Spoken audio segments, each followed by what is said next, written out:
A Select Party. By Nathaniel Hawthorne. The man of fancy made an entertainment at one of his castles in the air, and invited a select number of distinguished personages to favor him with their presence. The mansion, though less splendid than many that have been situated in the same region, was nevertheless of a magnificence such as is seldom witnessed by those acquainted only with terrestrial architecture. Its strong foundations and massive walls were quarried out of a ledge of heavy and somber clouds which had hung brooding over the earth, apparently as dense and ponderous as its own granite, throughout a whole autumnal day. Perceiving that the general effect was gloomy, so that the airy castle looked like a feudal fortress, or a monastery of the Middle Ages, or a state prison of our own times, rather than the home of pleasure and repose which he intended it to be, the owner, regardless of expense, resolved to gild the exterior from top to bottom. Fortunately, there was just then a flood of evening sunshine in the air. This being gathered up and poured abundantly upon the roof and walls, imbued them with a kind of solemn cheerfulness, while the cupolas and pinnacles were made to glitter with the purest gold, and all the 100 windows gleamed with a glad light, as if the edifice itself were rejoicing in its heart. And now, if the people of the lower world chanced to be looking upward out of the turmoil of their petty perplexities, they probably mistook the castle in the air for a heap of sunset clouds, to which the magic of light and shade had imparted the aspect of a fantastically constructed mansion. To such beholders it was unreal, because they lacked the imaginative faith. Had they been worthy to pass within its portal, they would have recognized the truth, that the dominions which the spirit conquers for itself among unrealities become 1,000 times more real than the earth whereon they stamp their feet, saying, "This is solid and substantial, this may be called a fact." At the appointed hour, the host stood in his great saloon to receive the company. It was a vast and noble room, the vaulted ceiling of which was supported by double rows of gigantic pillars that had been hewn entire out of masses of variegated clouds. So brilliantly were they polished, and so exquisitely wrought by the sculptor's skill, as to resemble the finest specimens of emerald, porphyry, opal, and chrysolite, thus producing a delicate richness of effect which their immense size rendered not incompatible with grandeur. To each of these pillars a meteor was suspended. Thousands of these ethereal lustres are continually wandering about the firmament, burning out to waste, yet capable of imparting a useful radiance to any person who has the art of converting them to domestic purposes. As managed in the saloon, they are far more economical than ordinary lamplight. Such, however, was the intensity of their blaze that it had been found expedient to cover each meteor with a globe of evening mist, thereby muffling the too potent glow and soothing it into a mild and comfortable splendor. It was like the brilliancy of a powerful yet chastened imagination, a light which seemed to hide whatever was unworthy to be noticed and give effect to every beautiful and noble attribute. The guests, therefore, as they advanced up the center of the saloon, appeared to better advantage than ever before in their lives. The first that entered, with old-fashioned punctuality, was a venerable figure in the costume of bygone days, with his white hair flowing down over his shoulders and a reverend beard upon his breast. He leaned upon a staff, the tremulous stroke of which, as he set it carefully upon the floor, re-echoed through the saloon at every footstep. Recognizing at once this celebrated personage, whom it had cost him a vast deal of trouble and research to discover, the host advanced nearly 3/4 of the distance down between the pillars to meet and welcome him. "Venerable sir," said the man of fancy, bending to the floor, "the honor of this visit would never be forgotten were my term of existence to be as happily prolonged as your own." The old gentleman received the compliment with gracious condescension. He then thrust up his spectacles over his forehead and appeared to take a critical survey of the saloon. "Never within my recollection," observed he, "have I entered a more spacious and noble hall. But are you sure that it is built of solid materials and that the structure will be permanent?" "Oh, never fear, my venerable friend," replied the host. "In reference to a lifetime like your own, it is true my castle may well be called a temporary edifice. But it will endure long enough to answer all the purposes for which it was erected. But we forget that the reader has not yet been made acquainted with the guest. It was no other than that universally accredited character so constantly referred to in all seasons of intense cold or heat, he that remembers the hot Sunday and the cold Friday, the witness of a past age whose negative reminiscences find their way into every newspaper, yet whose antiquated and dusky abode is so overshadowed by accumulated years and crowded back by modern edifices that none but the man of fancy could have discovered it. It was, in short, that twin brother of time, and great grandsire of mankind, and hand and glove associate of all forgotten men and things, the oldest inhabitant. The host would willingly have drawn him into conversation, but succeeded only in eliciting a few remarks as to the oppressive atmosphere of this present summer evening compared with one which the guest had experienced about 80 years ago. The old gentleman, in fact, was a good deal overcome by his journey among the clouds, which, to a frame so earth-encrusted by long continuance in a lower region, was unavoidably more fatiguing than to younger spirits. He was therefore conducted to an easy chair, well cushioned and stuffed with vaporous softness, and left to take a little repose. The man of fancy now discerned another guest, who stood so quietly in the shadow of one of the pillars that he might easily have been overlooked. "My dear sir," exclaimed the host, grasping him warmly by the hand, "allow me to greet you as the hero of the evening. Pray do not take it as an empty compliment, for, if there were not another guest in my castle, it would be entirely pervaded with your presence." "I thank you," answered the unpretending stranger, "but, though you happen to overlook me, I have not just arrived. I came very early, and, with your permission, shall remain after the rest of the company have retired." And who does the reader imagine was this unobtrusive guest? It was the famous performer of acknowledged impossibilities, a character of superhuman capacity and virtue, and, if his enemies are to be credited, of no less remarkable weaknesses and defects. With the generosity with which he alone sets us an example, we will glance merely at his nobler attributes. He it is, then, who prefers the interests of others to his own and a humble station to an exalted one. Careless of fashion, custom, the opinions of men, and the influence of the press, he assimilates his life to the standard of ideal rectitude, and thus proves himself the one independent citizen of our free country. In point of ability, many people declare him to be the only mathematician capable of squaring the circle, the only mechanic acquainted with the principle of perpetual motion, the only scientific philosopher who can compel water to run uphill, the only writer of the age whose genius is equal to the production of an epic poem, and, finally, so various are his accomplishments, the only professor of gymnastics who has succeeded in jumping down his own throat. With all these talents, however, he is so far from being considered a member of good society, that it is the severest censure of any fashionable assemblage to affirm that this remarkable individual was present. Public orators, lecturers, and theatrical performers particularly eschew his company. For especial reasons, we are not at liberty to disclose his name, and shall mention only one other trait, a most singular phenomenon in natural philosophy, that, when he happens to cast his eyes upon a looking-glass, he beholds nobody reflected there. Several other guests now made their appearance, and among them, chattering with immense volubility, a brisk little gentleman of universal vogue in private society, and not unknown in the public journals under the title of Monsieur Ondit. The name would seem to indicate a Frenchman, but, whatever be his country, he is thoroughly versed in all the languages of the day, and can express himself quite as much to the purpose in English as in any other tongue. No sooner were the ceremonies of salutation over than this talkative little person put his mouth to the host's ear and whispered 3 secrets of state, an important piece of commercial intelligence, and a rich item of fashionable scandal. He then assured the man of fancy that he would not fail to circulate in the society of the lower world a minute description of this magnificent castle in the air and of the festivities at which he had the honour to be a guest.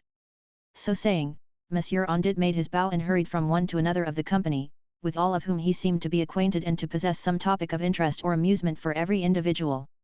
Coming at last to the oldest inhabitant, who was slumbering comfortably in the easy chair, he applied his mouth to that venerable ear. "What do you say?" cried the old gentleman, starting from his nap and putting up his hand to serve the purpose of an ear trumpet. Monsieur Ondit bent forward again and repeated his communication. "Never within my memory," exclaimed the oldest inhabitant, lifting his hands in astonishment, "has so remarkable an incident been heard of." Now came in the clerk of the weather, who had been invited out of deference to his official station, although the host was well aware that his conversation was likely to contribute but little to the general enjoyment. He soon, indeed, got into a corner with his acquaintance of long ago, the oldest inhabitant, and began to compare notes with him in reference to the great storms, gales of wind, and other atmospherical facts that had occurred during a century past. It rejoiced the man of fancy that his venerable and much respected guest had met with so congenial an associate. Entreating them both to make themselves perfectly at home, he now turned to receive the wandering Jew. This personage, however, had latterly grown so common, by mingling in all sorts of society and appearing at the beck of every entertainer, that he could hardly be deemed a proper guest in a very exclusive circle. Besides, being covered with dust from his continual wanderings along the highways of the world, he really looked out of place in a dress party, so that the host felt relieved of an incommodity when the restless individual in question, after a brief stay, took his departure on a ramble towards Oregon. The portal was now thronged by a crowd of shadowy people with whom the man of fancy had been acquainted in his visionary youth. He had invited them hither for the sake of observing how they would compare, whether advantageously or otherwise, with the real characters to whom his mature life had introduced him.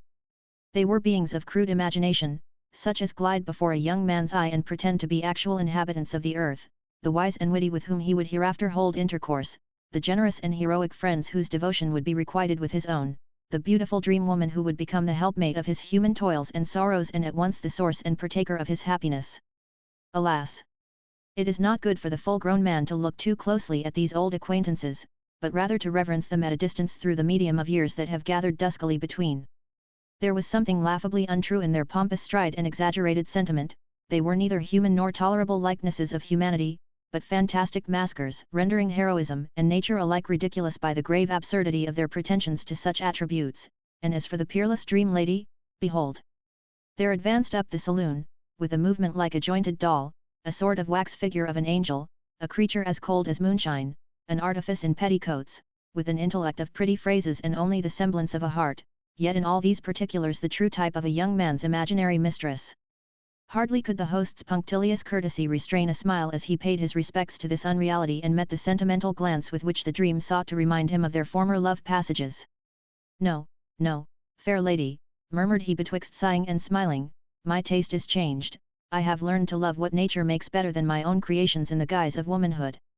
"Ah, false one!" shrieked the dream lady, pretending to faint, but dissolving into thin air, out of which came the deplorable murmur of her voice, "Your inconstancy has annihilated me." "So be it," said the cruel man of fancy to himself, "and a good riddance too." Together with these shadows, and from the same region, there came an uninvited multitude of shapes which at any time during his life had tormented the man of fancy in his moods of morbid melancholy or had haunted him in the delirium of fever.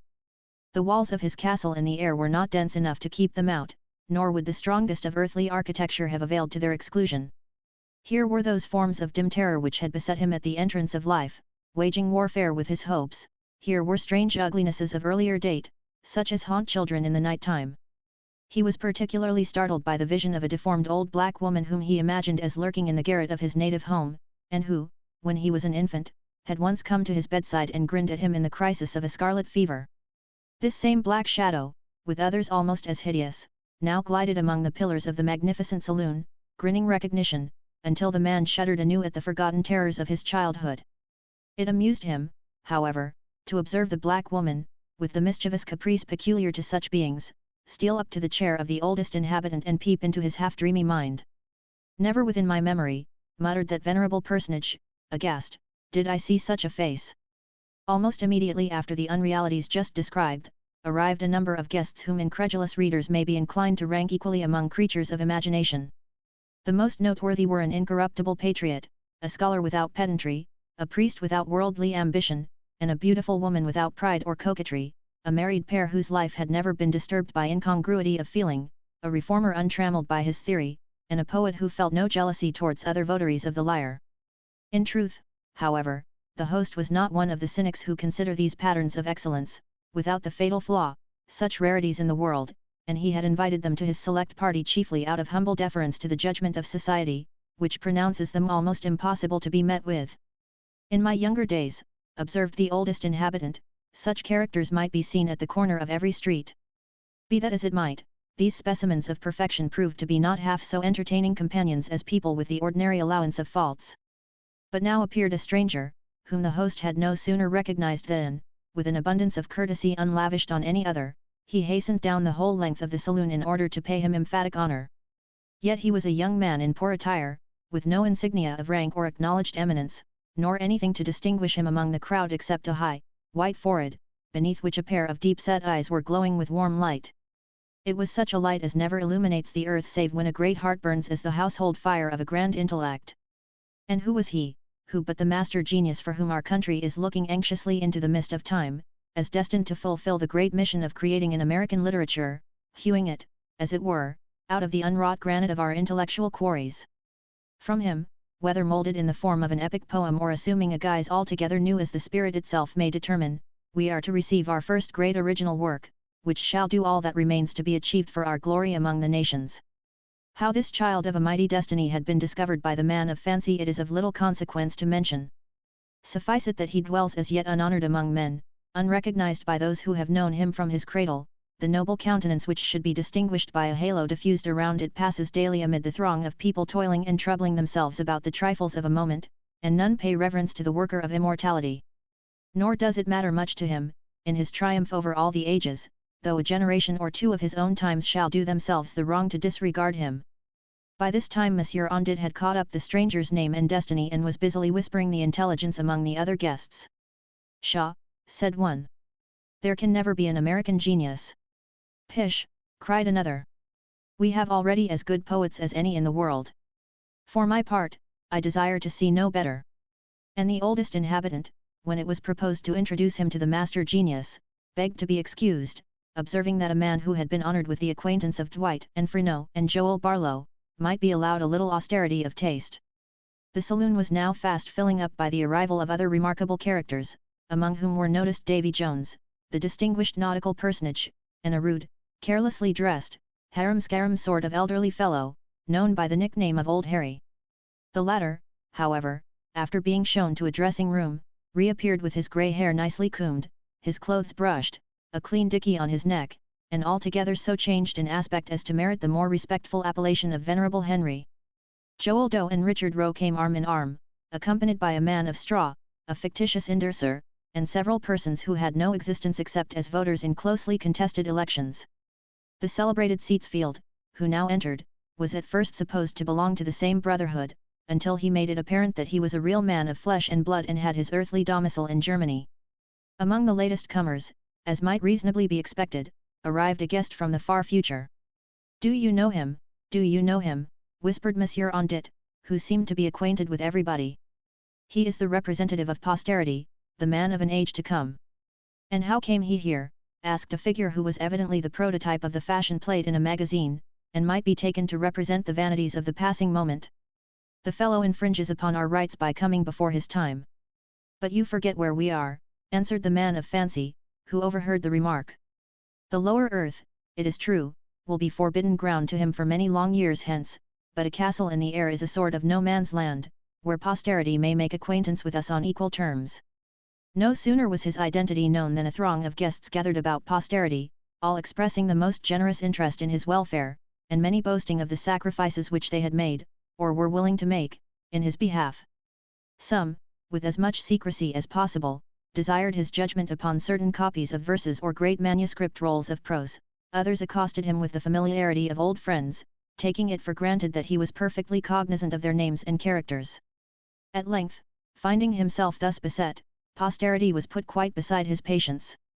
"Gentlemen, my good friends," cried he, breaking loose from a misty poet who strove to hold him by the button, "I pray you to attend to your own business, and leave me to take care of mine. I expect to owe you nothing, unless it be certain national debts, and other encumbrances and impediments, physical and moral, which I shall find it troublesome enough to remove from my path. As to your verses, pray read them to your contemporaries. Your names are as strange to me as your faces, and even were it otherwise, let me whisper you a secret, the cold, icy memory which one generation may retain of another is but a poor recompense to barter life for. Yet, if your heart is set on being known to me, the surest, the only method is, to live truly and wisely for your own age, whereby, if the native force be in you, you may likewise live for posterity." "It is nonsense," murmured the oldest inhabitant, who, as a man of the past, felt jealous that all notice should be withdrawn from himself to be lavished on the future. "Sheer nonsense, to waste so much thought on what only is to be." To divert the minds of his guests, who were considerably abashed by this little incident, the man of fancy led them through several apartments of the castle, receiving their compliments upon the taste and varied magnificence that were displayed in each. One of these rooms was filled with moonlight, which did not enter through the window, but was the aggregate of all the moonshine that is scattered around the earth on a summer night while no eyes are awake to enjoy its beauty. Airy spirits had gathered it up, wherever they found it gleaming on the broad bosom of a lake, or silvering the meanders of a stream, or glimmering among the wind-stirred boughs of a wood, and had garnered it in this one spacious hall.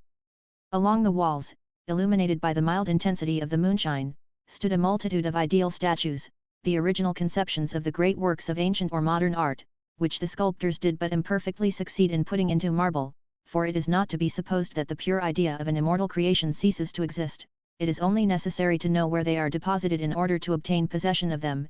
In the alcoves of another vast apartment was arranged a splendid library, the volumes of which were inestimable, because they consisted, not of actual performances, but of the works which the authors only planned, without ever finding the happy season to achieve them.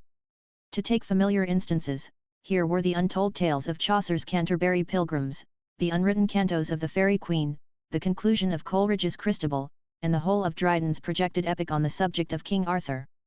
The shelves were crowded, for it would not be too much to affirm that every author has imagined and shaped out in his thought more and far better works than those which actually proceeded from his pen. And here, likewise, were the unrealized conceptions of youthful poets who died of the very strength of their own genius before the world had caught one inspired murmur from their lips. When the peculiarities of the library and statue gallery were explained to the oldest inhabitant, he appeared infinitely perplexed, and exclaimed, with more energy than usual, that he had never heard of such a thing within his memory, and, moreover, did not at all understand how it could be. "But my brain, I think," said the good old gentleman, "is getting not so clear as it used to be. You young folks, I suppose, can see your way through these strange matters. For my part, I give it up." "And so do I," muttered the old Harry. "It is enough to puzzle thee, ahem." Making as little reply as possible to these observations, the man of fancy preceded the company to another noble saloon, the pillars of which were solid golden sunbeams taken out of the sky in the first hour in the morning. Thus, as they retained all their living lustre, the room was filled with the most cheerful radiance imaginable, yet not too dazzling to be borne with comfort and delight. The windows were beautifully adorned with curtains made of the many-colored clouds of sunrise, all imbued with virgin light, and hanging in magnificent festoons from the ceiling to the floor. Moreover, there were fragments of rainbows scattered through the room, so that the guests, astonished at one another, reciprocally saw their heads made glorious by the 7 primary hues, or, if they chose, as who would not, they could grasp a rainbow in the air and convert it to their own apparel and adornment. But the morning light and scattered rainbows were only a type and symbol of the real wonders of the apartment. By an influence akin to magic, yet perfectly natural, whatever means and opportunities of joy are neglected in the lower world had been carefully gathered up and deposited in the saloon of morning sunshine. As may well be conceived, therefore, there was material enough to supply, not merely a joyous evening, but also a happy lifetime, to more than as many people as that spacious apartment could contain. The company seemed to renew their youth, while that pattern and proverbial standard of innocence, the child unborn, frolicked to and fro among them, communicating his own unwrinkled gaiety to all who had the good fortune to witness his gambols.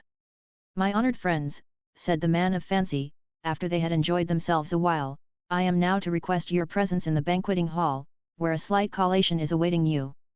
"Ah, well said," ejaculated a cadaverous figure, who had been invited for no other reason than that he was pretty constantly in the habit of dining with Duke Humphrey. "I was beginning to wonder whether a castle in the air were provided with a kitchen." It was curious, in truth, to see how instantaneously the guests were diverted from the high moral enjoyments which they had been tasting with so much apparent zest by a suggestion of the more solid as well as liquid delights of the festive board. They thronged eagerly in the rear of the host, who now ushered them into a lofty and extensive hall, from end to end of which was arranged a table, glittering all over with innumerable dishes and drinking vessels of gold. It is an uncertain point whether these rich articles of plate were made for the occasion out of molten sunbeams, or recovered from the wrecks of Spanish galleons that had lain for ages at the bottom of the sea. The upper end of the table was overshadowed by a canopy, beneath which was placed a chair of elaborate magnificence, which the host himself declined to occupy, and besought his guests to assign it to the worthiest among them. As a suitable homage to his incalculable antiquity and eminent distinction, the post of honour was at first tendered to the oldest inhabitant. He, however, eschewed it, and requested the favour of a bowl of gruel at a side table, where he could refresh himself with a quiet nap. There was some little hesitation as to the next candidate, until posterity took the master genius of our country by the hand and led him to the chair of state beneath the princely canopy.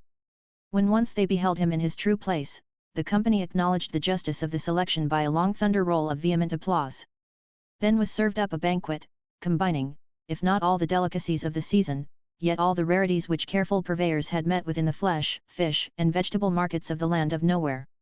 The bill of fare being unfortunately lost, we can only mention a phoenix, roasted in its own flames, cold potted birds of paradise, ice creams from the Milky Way, and whip syllabubs and flummery from the paradise of fools, whereof there was a very great consumption.